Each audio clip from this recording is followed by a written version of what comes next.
Hello friends, ನಮಸ್ಕಾರ. ಈ ವಿಡಿಯೋದಲ್ಲಿ ಕಲ್ಕಿ 2898 AD ಮೂವಿಯ ಕಂಪ್ಲೀಟ್ ವಿವರಣೆ ಕೊಡ್ತೀನಿ. But scene to scene explanation ಇರಲ್ಲ. ಬಟ್ ಸಿನಿಮಾದ ಮುಖ್ಯ ಅಂಶಗಳು ಅಂಡ್ ಕೆಲವು ರೆಫರೆನ್ಸ್ಗಳ ಬಗ್ಗೆ ಅಪ್ಡೇಟ್ ಕೊಡ್ತೀನಿ. ಸ್ನೇಹಿತರೆ, ನೀವಿನ್ನು ಕಲ್ಕಿ ಸಿನಿಮಾ ನೋಡಿಲ್ಲ ಅಂದ್ರೆ ದಯವಿಟ್ಟು ಈ ವಿಡಿಯೋನ ನೋಡಬೇಡಿ. ಬಿಕಾಸ್ ಕತೆ ಗೊತ್ತಾದ್ಮೇಲೆ ಸಿನಿಮಾ ನೋಡಿದ್ರೆ ಸುಮಾರು ಥ್ರಿಲ್ಲಿಂಗ್ ಎಕ್ಸ್ಪೀರಿಯನ್ಸ್ಗಳು ಅಷ್ಟೊಂದು ಹೈ ಅನ್ಸಲ್ಲ. ಅಂಡ್ ಈಗಾಗಲೇ ಸಿನಿಮಾ ನೋಡಿದ್ದು ಅಲ್ಲಲ್ಲಿ ಕೆಲವು ಸೀನ್ಸ್ಗಳು ಅಂಡ್ ಕಥೆಯ ಲಿಂಕ್ಗಳು ಸರಿಯಾಗಿ ಅರ್ಥ ಆಗಿಲ್ಲ ಅಥವಾ ಇಂಪಾರ್ಟೆಂಟ್ ರೆಫರೆನ್ಸ್ಗಳನ್ನ ನೋಟಿಸ್ ಮಾಡಿಲ್ಲ ಅಂದ್ರೆ ಈ ರಿವ್ಯೂ ಕೇಳಿದ ನಂತರ ನಿಮಗೆ ಸಿನಿಮಾದ ಸ್ಟೋರಿ ಲೈನ್ ಸಂಪೂರ್ಣವಾಗಿ ಅರ್ಥ ಆಗುತ್ತೆ. ಅಂಡ್ ಈ ವಿಡಿಯೋ ನಿಮಗೆ ಇಷ್ಟ ಆದ್ರೆ ನನ್ನ ಚಾನೆಲ್ ನ ಸಬ್ಸ್ಕ್ರೈಬ್ ಮಾಡಿಕೊಂಡು ಸಪೋರ್ಟ್ ಮಾಡಿ ಅಂತ ಹೇಳ್ತಾ ಮೊದಲಿಗೆ ಪುಟ್ಟದಾಗಿ ಪಾತ್ರ ಪರಿಚಯ ಮಾಡ್ಕೊಳ್ಳೋಣ. ದ್ರೋಣಾಚಾರ್ಯ ಪುತ್ರ ಅಶ್ವಥನಾಗಿ ಅಮಿತಾಬ್ ಬಚ್ಚನ್, ಕಾಂಪ್ಲೆಕ್ಸ್ ಲೋಕದ ದೊರೆ ಸುಪ್ರೀಂ ಆಸ್ಕಿನ್ ಆಗಿ ಕಮಲ್ ಹಾಸನ್, 1 ಮಿಲಿಯನ್ ಯೂನಿಟ್ಸ್ ಗಳಿಸಿ ಕಾಂಪ್ಲೆಕ್ಸ್ ಗೆ ಎಂಟ್ರಿ ಕೊಡಲು ಬೌಂಟಿ ಹಂಟರ್ ಆಗಿ ಕೆಲಸ ಮಾಡುತ್ತಿರುವ ಭೈರವನಾಗಿ ಪ್ರಭಾಸ್, ಕಾಂಪ್ಲೆಕ್ಸ್ ನ ಪ್ರಾಜೆಕ್ಟ್ ಕೆ ನಲ್ಲಿ ಕೆಲಸ ಮಾಡುತ್ತಿರುವ ಸುಮತಿಯ ಪಾತ್ರದಲ್ಲಿ ದೀಪಿಕಾ ಪಡುಕೋಣೆ, ಭೈರವನ ಗರ್ಲ್ ಫ್ರೆಂಡ್ ಪಾತ್ರದಲ್ಲಿ ರಾಕ್ಸಿ ಆಗಿ ದಿಶಾ ಪಟಾಣಿ, ಭೈರವನ ಮನೆ ಓನರ್ ಪಾತ್ರದಲ್ಲಿ ರಾಜನ್ ಆಗಿ ಬ್ರಹ್ಮಾನಂದ, ಕಾಂಪ್ಲೆಕ್ಸ್ ನ ಕಮಾಂಡರ್ ಮಾನಸ್ ಆಗಿ ಶಾಶ್ವತ್ ಚಟರ್ಜಿ, ಶಂಬಾಲದ ಲೀಡರ್ ಮಾರಿಯಂ ಆಗಿ ಶೋಭನಾ,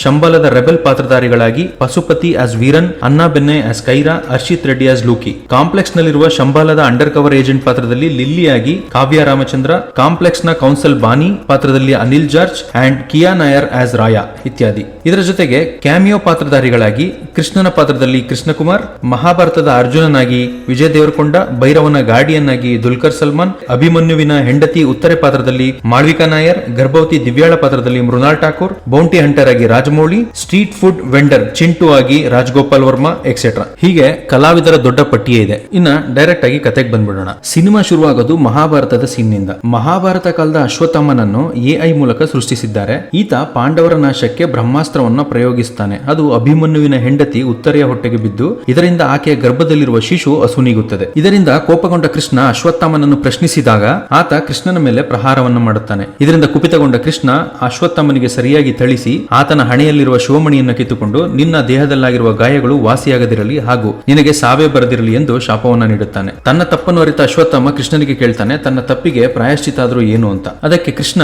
ಕಲಿಯುಗದ ಅಂತ್ಯದಲ್ಲಿ ಕಲ್ಕಿಯಾಗಿ ನಾನು ಜನ್ಮ ತಾಳುವೆ. ಆಗ ಅಸುರ ಕಲಿ ತುಂಬಾ ಬಲಶಾಲಿಯಾಗಿರುತ್ತಾನೆ. ನನ್ನ ಜನನವನ್ನೇ ತಡೆಯುತ್ತಾನೆ. ಆಗ ನೀನು ನನ್ನ ರಕ್ಷಣೆ ಮಾಡಬೇಕು. ಆ ಸಮಯ ಹೇಗಿರುತ್ತದೆ ಎಂದರೆ ಗಾಳಿ ವಿಷವಾಗಿರುತ್ತದೆ, ಗಂಗೆ ಬತ್ತಿ ಹೋಗಿರುತ್ತಾಳೆ, ಸೂರ್ಯ ಅಗೋಚರನಾಗಿರುತ್ತಾನೆ, ಅಧರ್ಮ ತಾಂಡವವಾಡುತ್ತಿರುತ್ತದೆ. ಆ ಸಮಯದಲ್ಲಿ ನಿನ್ನ ಶಿವಮಣಿ ನಿನಗೆ ಸಿಗುತ್ತದೆ. ಅಲ್ಲಿಯವರೆಗೂ ನಿನಗೆ ಸಾವಿಲ್ಲ ಎನ್ನುತ್ತಾನೆ. ಇದಾದ ನಂತರ ನೆಕ್ಸ್ಟ್ ಸೀನ್ ಅಲ್ಲಿ ಮುಂದಿನ 6 ವರ್ಷಗಳಲ್ಲಿ ನಡೆಯುವ ಅಧರ್ಮ, ಅನೀತಿ, ಮರ ಗಿಡ ಪ್ರಾಣಿ ಪಕ್ಷಿಗಳ ನಾಶ, ಮನುಷ್ಯನ ಕೊಲೆ ಸುಲಿಗೆ, ಕಳ್ಳತನ, ಅನೀತಿ, ಕ್ರಿಮಿನಲ್ ಆಕ್ಟಿವಿಟಿಗಳು, ವರ್ಲ್ಡ್ ವಾರ್ಗಳು, ಮಿಸೈಲ್ಗಳ ಬಳಕೆ ಎಲ್ಲವನ್ನು ಆನಿಮೇಷನ್ ಮೂಲಕ ತೋರಿಸ್ತಾರೆ. ಕಲಿಯುಗದ ಅಂತ್ಯ ವರ್ಲ್ಡ್ ವಾರ್ 3 ಮೂಲಕ ಆಗುತ್ತೆ ಅನ್ನೋ ರೀತಿ ತೋರಿಸಿದ್ದಾರೆ. ಅಂಡ್ ಇದೆಲ್ಲವನ್ನು ಅಶ್ವತ್ಥಾಮ ನೋಡ್ತಿರ್ತಾನೆ. ಕೊನೆಗೆ ಆತ ಒಂದು ದೇಗುಲದೊಳಗೆ ಹೋಗ್ತಾನೆ. ಆ ನಂತರ ಆ ದೇಗುಲವು ಕೂಡ ಮರಳಿಂದ ಮುಚ್ಚೋಗುತ್ತೆ. ನೆಕ್ಸ್ಟ್ ಸಿನಿಮಾ ಮಹಾಭಾರತ ನಡೆದು ಸುಮಾರು 6 ವರ್ಷಗಳ ನಂತರದಲ್ಲಿ ನಡೆಯುವ ಕತೆಗೆ ಬರುತ್ತೆ. ಇಲ್ಲಿ ಕಾಶಿನಗರ ಒಂದೇ ಉಳಿದಿರುತ್ತೆ. ಒಂದು ವಾಹನದಲ್ಲಿ ಕೆಲವು ಜನರು ಕಾಶಿ ಕಡೆಗೆ ಹೋಗ್ತಿರ್ತಾರೆ. ಅದರಲ್ಲಿ ಶಂಬಾಲದ ಒಬ್ಬ ವಯಸ್ಸಾದ ವ್ಯಕ್ತಿ ಇರ್ತಾನೆ. ಆತ ಅಲ್ಲಿನ ಜನರಿಗೆ ಗಂಗೆ ಬತ್ತಿರುವುದು, ಸೂರ್ಯ ಕಾಣಿಸದಲ್ಲೇ ಇರೋದು, ಪ್ರತಿ 6 ವರ್ಷಕ್ಕೊಮ್ಮೆ ಕಾಣಿಸುವ ಅಶ್ವಿನಿ ನಕ್ಷತ್ರದ ಬಗ್ಗೆ ತಿಳಿಸುತ್ತಾನೆ. ಇದ್ರ ಮೂಲಕ ನಮಗೆ ರೆಬೆಲ್ ಅಂಡ್ ಕಾಂಪ್ಲೆಕ್ಸ್ ಬಗ್ಗೆ ಸ್ವಲ್ಪ ಪರಿಚಯ ಆಗುತ್ತೆ. ಇನ್ನ ಸುಮಾರು 200 ವರ್ಷ ವಯಸ್ಸಾದ ವ್ಯಕ್ತಿ ಯಾಸ್ಕಿನ್ ಅಲಿಯಾಸ್ ಕಮಲ್ ಹಾಸನ್. ಈತ ಕಾಂಪ್ಲೆಕ್ಸ್ ಎಂಬ ಸುಂದರ ಲೋಕದ ಒಡೆಯ. ಉತ್ತಮ ವಾತಾವರಣ, ಶುದ್ಧ ಗಾಳಿ, ಆಹಾರ ಎಲ್ಲವೂ ಇಲ್ಲಿ ಮಾತ್ರ ಲಭ್ಯ. ಇಲ್ಲಿ ಯಾವುದೇ ದೇವರ ಪೂಜೆಯನ್ನ ಮಾಡೋ ಹಾಗಿಲ್ಲ. ಈತ ಪ್ರಾಜೆಕ್ಟ್ ಕೆ ಅನ್ನೋ ಫರ್ಟೈಲ್ ಪ್ರೋಗ್ರಾಮ್ ಅನ್ನ ನಡೆಸ್ತಿರ್ತಾನೆ. ಈತನು ಕೂಡ ಸಾವಿರಾರು ವರ್ಷಗಳಿಂದ ಬದುಕಿರಬಹುದೇನೋ. ಕಲಿಯುಗದ ಅಂತ್ಯ ಆಗ್ತಾ ಇರೋದ್ರಿಂದ ಮೋಸ್ಟ್ಲಿ ವಯಸ್ಸಾಗ್ತಾ ಇರಬಹುದು. ಅದಕ್ಕೋಸ್ಕರ ಈತ ಪ್ರಾಜೆಕ್ಟ್ ಕೆ ಮೂಲಕ ಗರ್ಭಧರಿಸಬಲ್ಲ ಸಾಮರ್ಥ್ಯವಿರುವ ಹೆಣ್ಣು ಮಕ್ಕಳನ್ನು ಕರೆತಂದು ಒಂದು ಮೆಷಿನ್ ನ ಸಹಾಯದಿಂದ ಯುವತಿಯ ಗರ್ಭದಿಂದ ಸೆರಮ್ ಅನ್ನು ಹೊರತೆಗೆದು ಅದನ್ನು ತನ್ನ ದೇಹಕ್ಕೆ ಇಂಜೆಕ್ಟ್ ಮಾಡಿಕೊಂಡು ತನ್ನ ಆಯಸ್ಸನ್ನು ಹೆಚ್ಚಿಸಿಕೊಳ್ಳುವುದು ಈತನ ಪ್ಲಾನ್. ಪುರಾಣದ ಪ್ರಕಾರ ಕಲ್ಕಿ ಜನನ ಆಗೋದು ಶಂಬಾಲದಲ್ಲಿ. ಬಟ್ ಶಂಬಾಲ ಎಲ್ಲಿದೆ ಅಂತ ಯಾರಿಗೂ ಗೊತ್ತಿಲ್ಲ. ಆಕ್ಚುಲಿ ಹೇಳ್ಬೇಕಂದ್ರೆ ಮಾರಿಯಂ ಅಂಡ್ ತಂಡ ಹೊರ ಜಗತ್ತಿಗೆ ತಿಳಿಯದ ಹಾಗೆ ಶಂಬಾಲವನ್ನ ಕಟ್ಟಿರ್ತಾರೆ. ಆದ್ರೆ ಇದು ಯಾಸ್ಕಿನ್ಗಾಗ್ಲಿ ಅಥವಾ ಆತನ ಕಮಾಂಡರ್ ಮಾನಸ್ ತಂಡಕ್ಕಾಗ್ಲಿ ತಿಳಿಯದಂತೆ ಶಂಬಾಲವನ್ನ ಬೆಟ್ಟದ ತಪ್ಪಲಿನಂತೆ ಇವರು ಕವರ್ ಮಾಡಿರ್ತಾರೆ. ಕಲ್ಕಿಯ ಆಗಮನಕ್ಕೆ ಶಂಬಾಲ ಜನತೆ ಕಾಯ್ತಿರ್ತಾರೆ. ಅಂಡ್ ಇವರಿಗೆ ಕಲ್ಕಿಯ ಆಗಮನದ ಸೂಚನೆ ಕೂಡ ತಿಳಿದಿರುತ್ತೆ. ಅದಕ್ಕಾಗಿ ರೂಮಿ ಎಂಬ ವ್ಯಕ್ತಿ ಗರ್ಭಧರಿಸಿದ ಮಹಿಳೆಯರನ್ನ ಹುಡುಕ್ತಿರ್ತಾನೆ. ಒಮ್ಮೆ ದಿವ್ಯಾ ಎಂಬ ಗರ್ಭಿಣಿಯ ಗರ್ಭದ ಬಳಿ ಶಿವಮಣಿಯನ್ನ ಇಟ್ಟು ಚೆಕ್ ಮಾಡ್ತಾನೆ. ಗರ್ಭಧರಿಸಿರುವ ಮಗು ಕಲ್ಕಿ ಆದ್ರೆ ಶಿವಮಣಿ ಹೊಳೆಯುತ್ತೆ ತಿಳಿಯುತ್ತದೆ ಅನ್ನೋದು ಈತನ ನಂಬಿಕೆ. ಇದೇ ಸಮಯದಲ್ಲಿ ಕಾಂಪ್ಲೆಕ್ಸ್ ನ ಸೋಲ್ಜರ್ಸ್ ಶಾಂಬಲವನ್ನ ತಲುಪಿ ಅಲ್ಲಿನವರ ಮೇಲೆ ಅಟ್ಯಾಕ್ ಮಾಡಿ ಅಲ್ಲಿದ್ದ ಪ್ರೆಗ್ನೆಂಟ್ ಲೇಡಿ ದಿವ್ಯಾಳನ್ನ ಕರೆದುಕೊಂಡು ಹೋಗೋದಕ್ಕೆ ಪ್ರಯತ್ನ ಪಡ್ತಾರೆ. ಆಗ ರೂಮಿ ಅದನ್ನ ವಿರೋಧಿಸ್ತಾನೆ. ಈ ಸಮಯದಲ್ಲಿ ದಿವ್ಯಾಳ ಜೊತೆ ಹುಡುಗನಂತೆ ವೇಷ ಧರಿಸಿದ್ದ ರಾಯ ಶಿವಮಣಿಯೊಂದಿಗೆ ತಪ್ಪಿಸಿಕೊಂಡು ಒಂದು ಶಿವಾಲಯದ ಒಳಗೆ ಹೋಗ್ತಾಳೆ. ರಾಯಳನ್ನ ಹುಡುಕಿಕೊಂಡು ಕಾಂಪ್ಲೆಕ್ಸ್ ನ ಕೆಲವು ಸೋಲ್ಜರ್ ಅಂಡ್ ರೋಬೋಟಿಕ್ ಸೋಲ್ಜರ್ ಆ ದೇವಾಲಯದೊಳಗೆ ಹೋದಾಗ ಸಾವಿರಾರು ವರ್ಷಗಳಿಂದ ಕಲ್ಕಿಯ ಆಗಮನದ ಆದೇಶಕ್ಕಾಗಿ ಕಾಯುತ್ತಾ ಕುಳಿತಿದ್ದ ಅಶ್ವತ್ಥಾಮ ಆ ಸೋಲ್ಜರ್ಸ್ ಗಳು ಅಂಡ್ ರೋಬೋಟ್ ಅನ್ನ ಪುಡಿ ಮಾಡಿ ರಾಯಳನ್ನ ರಕ್ಷಿಸುತ್ತಾನೆ. ಈ ಕಡೆ ಇನ್ನು ಕೆಲವು ಸೋಲ್ಜರ್ಸ್ ಗಳು ರೂಮಿ ಅಂಡ್ ಪ್ರೆಗ್ನೆಂಟ್ ಲೇಡಿ ದಿವ್ಯಾಳನ್ನು ಅರೆಸ್ಟ್ ಮಾಡಿಕೊಂಡು ಮಾನಸ್ ಹತ್ರ ಕರ್ಕೊಂಡು ಹೋಗ್ತಾರೆ. ಆಗ ಮಾನಸ್ ಅವರಿಗೆ ಶಾಂಬಾಲ ಎಲ್ಲಿದೆ ಹೇಳಿ ಅಂತ ಕೇಳ್ತಾರೆ. ಆಗ ಅವರು ಹೇಳೋದಿಲ್ಲ. ಅದರಿಂದ ಕೋಪಗೊಂಡ ಮಾನಸ್ ಅವರನ್ನ ತನ್ನ ಲೇಸರ್ ಗನ್ ನಿಂದ ಸಾಯಿಸ್ತಾನೆ. ರೂಮಿ ಸಾಯೋಕ್ಕೂ ಮೊದಲು ಕಲ್ಕಿ ಆಗಮನದ ಬಗ್ಗೆ ಮಾನಸ್ಗೆ ಸುಳಿವನ್ನ ಕೊಟ್ಟು ಸತ್ತೋಗ್ತಾನೆ. ಆದ್ರೆ ಮಾನಸ್ ಈ ವಿಷಯನ ಅಷ್ಟು ಸೀರಿಯಸ್ ಆಗಿ ಪರಿಗಣಿಸಲ್ಲ. ಇದ್ರ ನಂತರ ಕಮಾಂಡರ್ ಮಾನಸ್ ಒಂದು ಆಪಲ್ ಅನ್ನ ಕಚ್ಚಿ ಜನಗಳ ಬಳಿ ಎಸೆಯೋ ಸೀನ್ ನ ತೋರಿಸ್ತಾರೆ. ಆ ಒಂದು ಆಪಲ್ ಗಾಗಿ ಅಲ್ಲಿಯ ಸಾವಿರಾರು ಜನರು ಕಿತ್ತಾಡೋ ಸೀನು ಅಲ್ಲಿನ ಪರಿಸ್ಥಿತಿಯನ್ನ ನಮ್ಗೆ ತಿಳಿಸುತ್ತೆ. ನೆಕ್ಸ್ಟ್ ಸೀನ್ ಅಲ್ಲಿ ಬೌಂಟಿ ಹಂಟರ್ಸ್ ಇವರು ಶಂಬಾಲದ ಜನರು ಅಂದ್ರೆ ರೆಬಲ್ಸ್ ಗಳನ್ನ ಹಿಡಿದುಕೊಡಲು ಅವರನ್ನ ಚೇಸ್ ಮಾಡ್ತಿರ್ತಾರೆ. ಆಗ ಭೈರವ ಅಂದ್ರೆ ಪ್ರಭಾಸ್ ಬೌಂಟಿ ಹಂಟರ್ ವಿರುದ್ಧ ಫೈಟ್ ಮಾಡಿ ರೆಬಲ್ಸ್ ನ ಪ್ರೊಟೆಕ್ಟ್ ಮಾಡ್ತಾನೆ. ಇವನು ಕೂಡ ಸೆಲ್ಫಿಶ್. ಇವನ ಉದ್ದೇಶನು ಇವರನ್ನ ಹಿಡಿದುಕೊಟ್ಟು 1 ಮಿಲಿಯನ್ ಅಷ್ಟು ಯೂನಿಟ್ ಅರ್ನ್ ಮಾಡಿ ಕಾಂಪ್ಲೆಕ್ಸ್ ಗೆ ತಲುಪೋದು. ಈತ ಯೂನಿಟ್ಸ್ ಅರ್ನ್ ಮಾಡಕ್ಕೋಸ್ಕರ ಯಾವ ಕೆಲಸ ಬೇಕಾದ್ರೂ ಮಾಡಕ್ ರೆಡಿ ಇರ್ತಾನೆ ಅನ್ನೋದು ನಮ್ಗೆ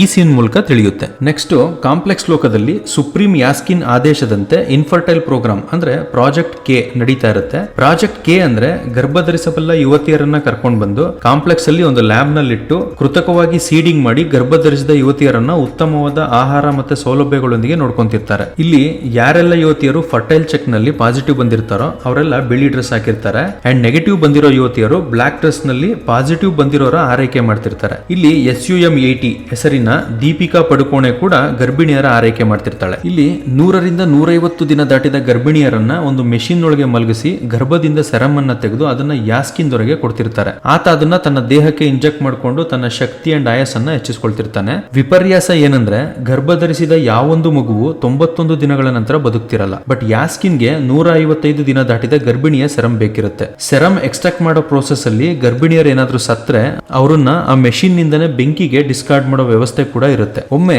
ಯಾಸ್ಕಿನ್ಗೆ ಸೆರಮ್ ನ ಅಗತ್ಯ ಬಿದ್ದಾಗ 155 ದಿನದ ಗರ್ಭಿಣಿ ಸಿಗದಿದ್ದಾಗ 91 ದಿನದ ಗರ್ಭಿಣಿಯಿಂದ ಸೆರಮ್ ಎಕ್ಸ್ಟ್ರಾಕ್ಟ್ ಮಾಡಿಕೊಂಡು ಕೌನ್ಸಿಲರ್ ಬಾನಿ, commander Manas and doctor scientist Yaskin ಬಳಿ ಹೋಗಿ ಆತನಿಗೆ ಸೆರಮ್ ಕೊಡ್ತಾರೆ. ಇದೇ ಸೀನ್ ನಲ್ಲಿ ಮೊದಲ ಬಾರಿಗೆ ನಮ್ಗೆ ಯಾಸ್ಕಿನ್ ನ ದರ್ಶನ ಆಗುತ್ತೆ. ಈತ ಸುಮಾರು 200 ವರ್ಷ ವಯಸ್ಸಾಗಿರೋ ರೀತಿ ಕಾಣಿಸ್ತಾನೆ. ಅವನ ಹಿಂದೆ ಡ್ರೋನ್ ಗಳ ರೀತಿ 5 ಡಿವೈಸ್ ಗಳು ಇರ್ತವೆ. ಅದರಲ್ಲಿ ಒಂದು ಡಿವೈಸ್ ಬಂದು ಸೆರಮ್ ನ ಇಸ್ಕೊಂಡು ಹೋಗುತ್ತೆ. ಅದರಿಂದ ಯಾಸ್ಕಿನ್ ಇಂಜೆಕ್ಟ್ ಮಾಡ್ಕೊಂತಾನೆ. ಇದರಿಂದ ಅವನಿಗೆ ಸೆರಮ್ ನಲ್ಲಿ ಮೋಸ ಆಗಿರೋದು ತಿಳಿದು ಡಾಕ್ಟರ್ ಸೈಂಟಿಸ್ಟ್ ನನ್ನ ಸಾಯಿಸ್ತಾನೆ. ಬಿಕಾಸ್ ಡಾಕ್ಟರ್ ಸೆರಮ್ ಬದಲಿಗೆ ವಿಷವನ್ನ ಹಾಕಿರ್ತಾನೆ. ಯಾಕಂದ್ರೆ ಈತನಿಗೆ ಯಾಸ್ಕಿನ್ ಪ್ರಕೃತಿ ವಿರುದ್ಧ ಹೋಗ್ತಿರೋದು ಇಷ್ಟ ಇರಲ್ಲ. ಈ ಸೀನ್ ನೋಡಿದ್ಮೇಲೆ ಈತನೇ ಕಲೀನಾ ಅಂತ ಅನ್ಸಿದ್ರು ಅದು ಹೌದು ಅನ್ನೋದಕ್ಕೆ ಯಾವುದೇ ಕನ್ಫರ್ಮೇಶನ್ಸ್ ಗಳು ಸಿಗಲ್ಲ. ನೆಕ್ಸ್ಟ್ ಸೀನ್ ಪ್ರಾಜೆಕ್ಟ್ ಕೆ ನಲ್ಲಿ ಇನ್ಫರ್ಟೈಲ್ ಆಗಿ ಗರ್ಭಿಣಿಯರ ಆರೈಕೆ ಮಾಡ್ತಿದ್ದ ಸುಮತಿಗೆ ತಾನು ಪ್ರೆಗ್ನೆಂಟ್ ಆಗಿರೋದು ಗೊತ್ತಾಗುತ್ತೆ. ಟೆಸ್ಟ್ ನಲ್ಲಿ ನೆಗೆಟಿವ್ ಬಂದಿದ್ದ ಸುಮತಿಗೆ ತಾನು ಹೇಗೆ 150 ದಿನಗಳ ಗರ್ಭಿಣಿಯಾದೆ ಅಂತ ತಿಳಿಯಲ್ಲ.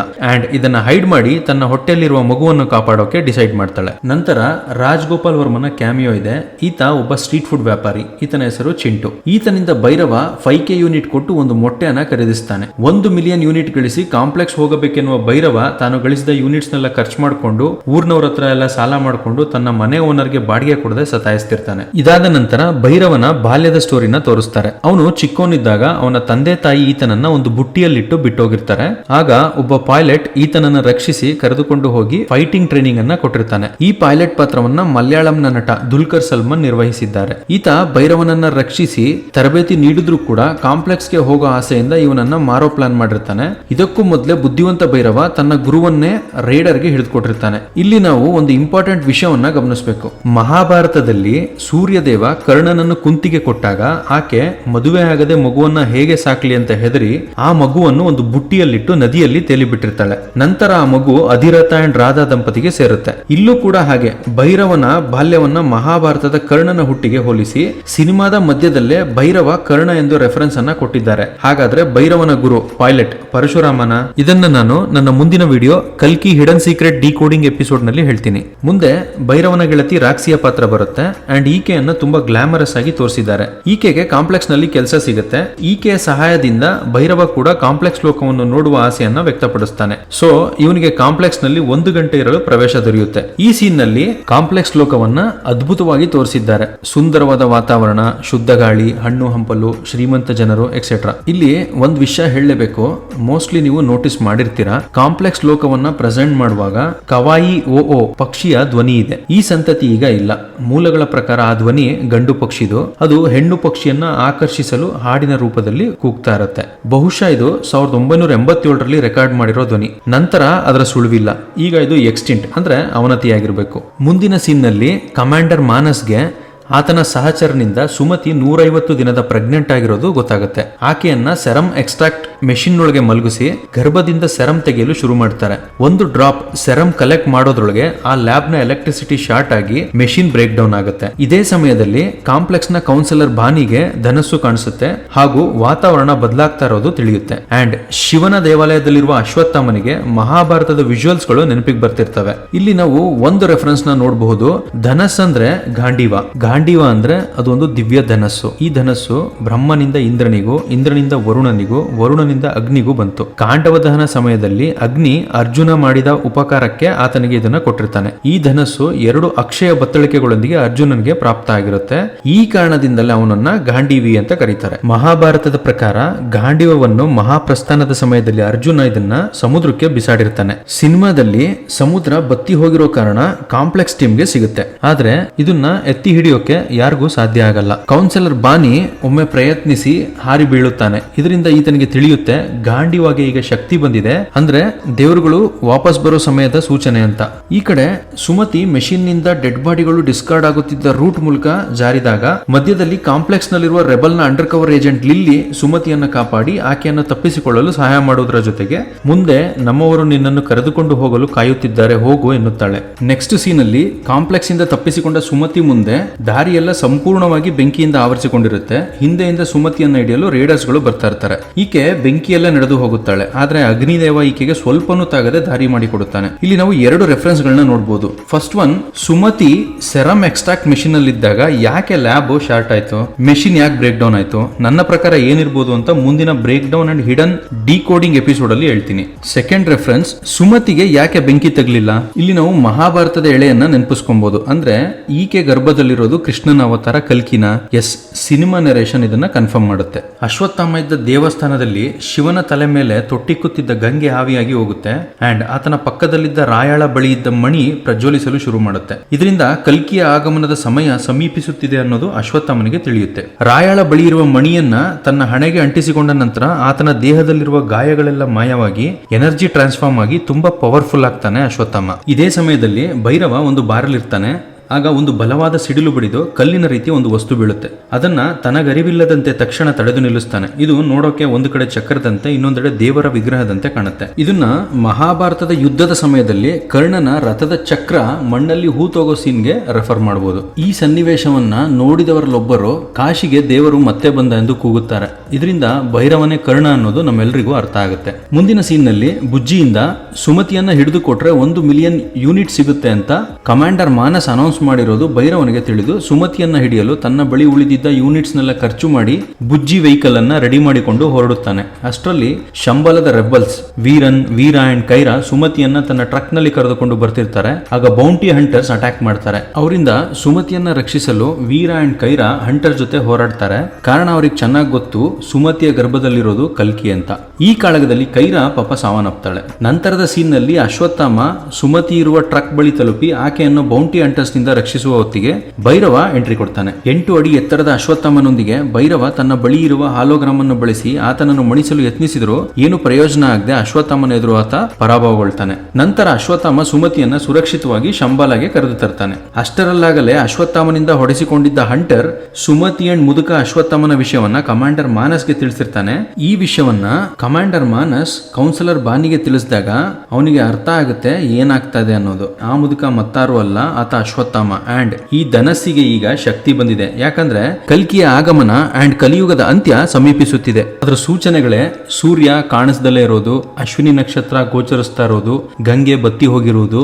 ಈಗ ನಾವು ಕಲ್ಕಿ ಜನನವನ್ನ ತಡೆದ್ರೆ ಮುಂದಿನ 6000 ವರ್ಷಗಳವರೆಗೆ ಕಲಿಯುಗವನ್ನ ಮುಂದೂಡಬಹುದು. ಇಲ್ಲವಾದ್ರೆ ಕಲಿಯುಗ ಅಂತ್ಯವಾಗುತ್ತೆ ಅಂತ ಕೌನ್ಸಿಲರ್ ಬಾನಿ ಕಮಾಂಡರ್ ಮಾನಸ್ಗೆ ಅರ್ಥ ಮಾಡಿಸ್ತಾನೆ. ಈ ಕಡೆ ಸುಮತಿ ಶಂಬಾಲ ಎಂಟರ್ ಆದ ತಕ್ಷಣ ಅಲ್ಲಿ ಮಳೆ ಆಗುತ್ತೆ ಹಾಗೂ ಸಾವಿನಂಚಿನಲ್ಲಿದ್ದ ಮರದಲ್ಲಿ 2 ಚಿಕ್ಕ ಎಲೆಗಳು ಚಿಗುರಿರುವುದು ತಿಳಿಯುತ್ತೆ. ಇದರಿಂದ ದೇವರು ಮತ್ತೆ ಬಂದ ಎಂದು ಖುಷಿಯಿಂದ ಮಾರಿಯಂ ಅಂಡ್ ಅಲ್ಲಿದ್ದ ಜನರು ಪೂಜೆಯಲ್ಲಿ ತೊಡಗುತ್ತಾರೆ. ಇದರ ನಡುವೆ ಸುಮತಿ ಯಾಕೆ ಕಲ್ಕಿ ನನ್ನ ಗರ್ಭದಲ್ಲೇ ಎಂದು ಗೊಂದಲಮಯವಾಗಿ ಕೇಳುತ್ತಾಳೆ. ಅದಕ್ಕೆ ಪ್ರತ್ಯುತ್ತರವಾಗಿ, ತಾಯಿ, ನೀನು ಭೂಮಿಯಷ್ಟೇ ಸಹನೆಯನ್ನು ಹೊಂದಿದ್ದೀಯ, ಅದಕ್ಕೆ ಭಗವಂತ ನಿನ್ನನ್ನು ಆರಿಸಿಕೊಂಡಿದ್ದಾನೆ ಎನ್ನುತ್ತಾರೆ ಅಶ್ವತ್ಥಾಮ. ಅಷ್ಟರಲ್ಲಾಗಲೇ ಕಲ್ಕಿಯ ವಿಷಯ ತಿಳಿದ ಮಾನಸ್ ಭೈರವನಿಗೆ ಸುಮತಿಯನ್ನ ಹಿಡಿದು ತಂದರೆ ಕಾಂಪ್ಲೆಕ್ಸ್ಗೆ ಉಚಿತವಾಗಿ ಎಂಟ್ರಿ ಕೊಡುವುದಾಗಿ ತಿಳಿಸುತ್ತಾನೆ. ಇದಕ್ಕೊಪ್ಪಿದ ಭೈರವ ಹಿಂದೊಮ್ಮೆ ಬೌಂಟಿ ಹಂಟರ್ಸ್ ನಿಂದ ರಕ್ಷಿಸಿ ಯೂನಿಟ್ ಗಾಗಿ ಮಾರಲು ತನ್ನ ಬಳಿ ಲಾಕ್ ಮಾಡಿ ಇಟ್ಟುಕೊಂಡಿದ್ದ ಒಬ್ಬ ರೆಬೆಲ್ ಹುಡುಗನ ಸಹಾಯದಿಂದ ಶಂಬಾಲ ತಲುಪುತ್ತಾನೆ. ಆ ರೆಬೆಲ್ ಹುಡುಗ ಇಷ್ಟು ದಿನ ತಮ್ಮೊಂದಿಗೆ ಸೇರಲು ನಿರಾಕರಿಸುತ್ತಿದ್ದ ಭೈರವ ಶಂಬಾಲಾಗೆ ಬರುವುದಾಗಿ ತಿಳಿಸಿದ್ದನ್ನು ಕಂಡು ಖುಷಿಯಿಂದ ಭೈರವನನ್ನು ಶಂಬಾಲಾಗೆ ಕರೆದುಕೊಂಡು ಹೋಗುತ್ತಾನೆ.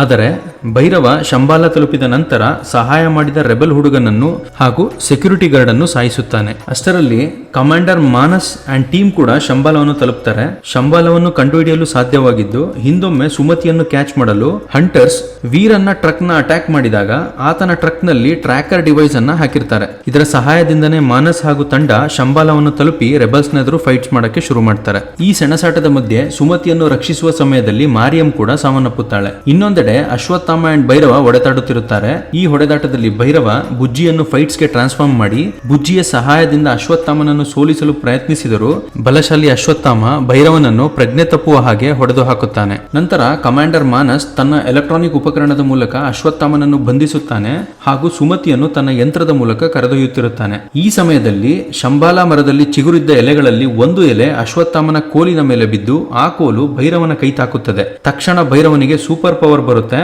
ಈ ಸೀನ್ ನೋಡೋಕೆ ನಿಜವಾಗ್ಲೂ ಮೈ ಜುಮ್ ಅನ್ಸುತ್ತೆ, ಅಷ್ಟು ಪವರ್ಫುಲ್ ಆಗಿ ತೋರಿಸಿದ್ದಾರೆ ಈ ಸೀನ್ ನ. ತಕ್ಷಣ ಭೈರವ ಎಚ್ಚರಗೊಂಡು ಬಂದಿಯಾಗಿರುವ ಅಶ್ವತ್ಥಾಮನಿಗೆ ಆಲಸ್ಯವಾಯಿತೇ ಅಶ್ವತ್ಥಾಮ ಅನ್ನುತ್ತಾನೆ. ಇಲ್ಲಿ ಮಹಾಭಾರತದಲ್ಲಿ ಕರ್ಣ ಗೆಳೆಯ ಅಶ್ವತ್ಥಾಮನಿಗೆ ಇದೇ ಮಾತು ಹೇಳುವ ಜಲಕನ್ನು ಕೂಡ ತೋರಿಸ್ತಾರೆ. ನಂತರ ಭೈರವ ಕಮಾಂಡರ್ ಮಾನಸ್ನನ್ನು ತನ್ನ ವಿಜಯಧನಸ್ಸಿನಿಂದ ಅವನ ಲೇಸರ್ ವೆಪನ್ ಅನ್ನು ಛಿದ್ರಗೊಳಿಸಿ ಆಯಾಸವಿಲ್ಲದೆ ಅವನನ್ನು ಹೊಡೆದುರುಳಿಸುತ್ತಾನೆ. ಸ್ವಲ್ಪ ಸಮಯದ ನಂತರ ಭೈರವ ಪ್ರಜ್ಞೆ ಬಂದು ಸಾಮಾನ್ಯನಂತಾಗಿ ಕಣ್ಣೆದುರೇ ಸುಮತಿ ಇರುವುದನ್ನು ಕಂಡು ಆಕೆಯನ್ನು ಕರೆದುಕೊಂಡು ಹೊರಡುತ್ತಾನೆ. ಇತ್ತ ಅಶ್ವತ್ಥಾಮನ ಕಣ್ಣುಗಳು ತೇವವಾಗಿರುತ್ತವೆ ಅಂಡ್ ಭೈರವನನ್ನ ತಡೆಯೋಕೆ ಆಗಲ್ಲ. ಬಹುಶಃ ಭೈರವ ತನ್ನಲ್ಲಾದ ಬದಲಾವಣೆಗಳ ಯಾವುದೇ ಅರಿವಿಲ್ಲದೆ ಸುಮತಿಯನ್ನ ಮಾನಸ್ಗೆ ಒಪ್ಪಿಸಿ ಕಾಂಪ್ಲೆಕ್ಸ್ಗೆ ಪ್ರವೇಶ ಪಡೆಯಲು ಹೊರಟಿರಬಹುದು. ಇಲ್ಲಿವರೆಗೆ ಭೈರವನನ್ನು ಕೇವಲ ಯೂನಿಟ್ಸ್ ಗಾಗಿ ಕೆಲಸ ಮಾಡುವ ಫೈಟರ್ ಆಗಿ ಬಿಂಬಿಸಿದ್ದ ನಾಗಶ್ವಿನ್ ಕ್ಲೈಮ್ಯಾಕ್ಸ್ ನಲ್ಲಿ ಭೈರವನಲ್ಲಿ ಕರ್ಣನ ಅಂಶವನ್ನ ತೋರಿಸಿದ್ದಾರೆ. ಆದ್ರೆ ಭೈರವನೇ ಕರ್ಣನ ಹೌದು ಅನ್ನೋದಾದ್ರೆ ಭೈರವ ಹೇಗೆ ಕರ್ಣನಾಗಿ ಬದಲಾದ ಅನ್ನೋದನ್ನ ತೋರಿಸಿಲ್ಲ. ಇಲ್ಲಿ ಇನ್ನೊಂದು ರೆಫರೆನ್ಸ್ ಇದೆ. ಸಿನಿಮಾದುದ್ದಕ್ಕೂ ಅಶ್ವತ್ಥಾಮನ ಕೈಯಲ್ಲಿದ್ದು ಬರೀ ಊರುಗೋಲಲ್ಲ, ಅದು ಕರ್ಣನ ಆಯುಧ, ವಿಜಯಧನಸ್ಸು. ಅರ್ಜುನನ ಧನಸ್ಸಿಗಿಂತ ಪವರ್ಫುಲ್. ಇದನ್ನ ಕರ್ಣನ ಗುರು ಪರಶುರಾಮ ಕೊಟ್ಟಿರ್ತಾನೆ. ಮಹಾಭಾರತದಲ್ಲೂ ಅಷ್ಟೇ ಅರ್ಜುನನಿಂದ ಅಶ್ವತ್ಥಾಮನನ್ನು ರಕ್ಷಿಸಲು ಕರ್ಣನೇ ಬರೋದು. ಅಂಡ್ ಹಾಗೂ ಕೃಷ್ಣನು ಕೂಡ ಅರ್ಜುನನಿಗೆ ಕರ್ಣನನ್ನು ಅಷ್ಟೊಂದು ಹಗುರವಾಗಿ ತೆಗೆದುಕೊಳ್ಳಬೇಡ ಎಂದು ಹೇಳಿರುವುದನ್ನು ನಾವು ನೆನಪಿಸಿಕೊಳ್ಳಬಹುದು. ಸಿನಿಮಾದ ಕೊನೆಯಲ್ಲಿ ಕೌನ್ಸಿಲರ್ ಬಾನಿ ಸುಮತಿಯ ಗರ್ಭದಿಂದ ತೆಗೆದ ಒಂದು ಡ್ರಾಪ್ ಸೆರಮ್ ಅನ್ನು ಯಾಸ್ಕಿನ್ಗೆ ಕೊಡ್ತಾನೆ. ಅದನ್ನು ಇಂಜೆಕ್ಟ್ ಮಾಡಿಕೊಂಡ ಬಳಿಕ 200 ವರ್ಷದ ಮುದುಕನಂತಿದ್ದ ಯಾಸ್ಕಿನ್ 30 ವರ್ಷದ ಯುವಕನಂತೆ ಬದಲಾಗುತ್ತಾನೆ ಹಾಗೂ ತುಂಬಾ ಶಕ್ತಿಶಾಲಿಯಾಗುತ್ತಾನೆ. ಶ್ರೀ ಭಗವಾನ್ ಕಲ್ಕಿಯ ಒಂದೇ ಒಂದು ಹನಿ ಸೆರಮ್ ದೇಹಕ್ಕೆ ಸೇರಿದ ತಕ್ಷಣ ಬಾನಿ ತಂದಿರುವ ಧನಸ್ಸನ್ನು ಎತ್ತುಕೊಂಡು ತಾನೇ ಸುಮತಿಯನ್ನ ಹಿಡಿದು ತರುತ್ತೇನೆ ಎಂದು ಹೊರಡುತ್ತಾನೆ. ಅಂಡ್ ಡ್ರೋನ್ ನಂತಿದ್ದ ಡಿವೈಸ್ ಗಳು ಯಾಸ್ಕಿನ್ ಹಿಂದೆ ಹೋಗಿ 6 ಕೈಗಳಾಗುತ್ತವೆ. ಇಲ್ಲಿಗೆ ಸಿನಿಮಾ ಮುಗಿಯುತ್ತೆ. ಆದ್ರೆ ಯಾಸ್ಕಿನೇ ಕಲೀನಾ ಇದ್ರೂ ಇರಬಹುದು, ಬಟ್ ಎಸ್ ಅನ್ನೋಕೆ ಯಾವುದೇ ರೆಫರೆನ್ಸ್ ನ ಪಾರ್ಟ್ 1 ನಲ್ಲಿ ಬಿಟ್ಕೊಟ್ಟಿಲ್ಲ. ಇನ್ನೇನಿದ್ರು ನಾವು ಪಾರ್ಟ್ 2 ಬರೋವರೆಗೂ ಕಾಯ್ಬೇಕು ಅಷ್ಟೇ. ಕೊನೆಯದಾಗಿ ಒಂದ್ ಮಾತು, ಇದು ಸಿನಿಮ್ಯಾಟಿಕ್ ಯೂನಿವರ್ಸ್ ಆಗಿದ್ದು ಈ ಸಿನಿಮಾ ಒಂದು ಫೌಂಡೇಶನ್ ಅಷ್ಟೇ. ಮುಂದೆ ಬರುವ ಸೀಕ್ವೆಲ್ಗಳು ಇದರ 10 ಪಟ್ಟು ಇರುತ್ತೆ ಅನ್ನೋದು ನನ್ನ ಅನಿಸಿಕೆ. ಯಾಕಂದ್ರೆ characters like Bali, Vyasa, Krishnacharya, Parashurama, Markandeya and Hanuman are yet to come. ಕಲ್ಕಿಗೆ ಸಹಾಯ ಮಾಡುವ ಈ 8 ಚಿರಂಜೀವಿಗಳಲ್ಲಿ ಒಬ್ಬ ಬಂದ್ರು ಥಿಯೇಟರ್ ಮುರಿದು ಬೀಳೋದು ಗ್ಯಾರಂಟಿ. ನಾನಂತೂ ಪರಶುರಾಮನ ಆಗಮನಕ್ಕೆ ಕಾಯ್ತಾ ಇದ್ದೀನಿ ಅಂತ ಹೇಳ್ತಾ, ಮೂವಿ ಎಕ್ಸ್ಪ್ಲನೇಷನ್ ನಿಮ್ಗೆಲ್ಲ ಇಷ್ಟ ಆಗಿದೆ ಅಂತ ಭಾವಿಸಿ ಸದ್ಯದಲ್ಲೇ ಕಲ್ಕಿಯ ಹಿಡನ್ ಸೀಕ್ರೆಟ್ಸ್ ಡಿಕೋಡಿಂಗ್ ವಿಡಿಯೋದಲ್ಲಿ ಸಿಗ್ತೀನಿ ಅಂತ ಹೇಳ್ತಾ, your review Sajjan is signing off. Take care.